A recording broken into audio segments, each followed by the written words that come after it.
આઈ એમ ઔદિત્ય બ્રાહ્મણ ઓફ અહેમદાબાદ.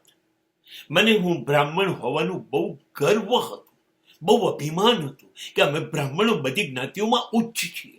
બધું જ ઉતરી ગયું જ્યારે મેં ઓશોને સાંભળ્યા. જ્યારે રજનીશે કહ્યું, બ્રાહ્મણનો અર્થ સમજાવ્યો કે બ્રહ્મ જેવું આચરણ કરતો હોય એ બ્રાહ્મણ, બાકી તો બધા જ હરિજન છીએ.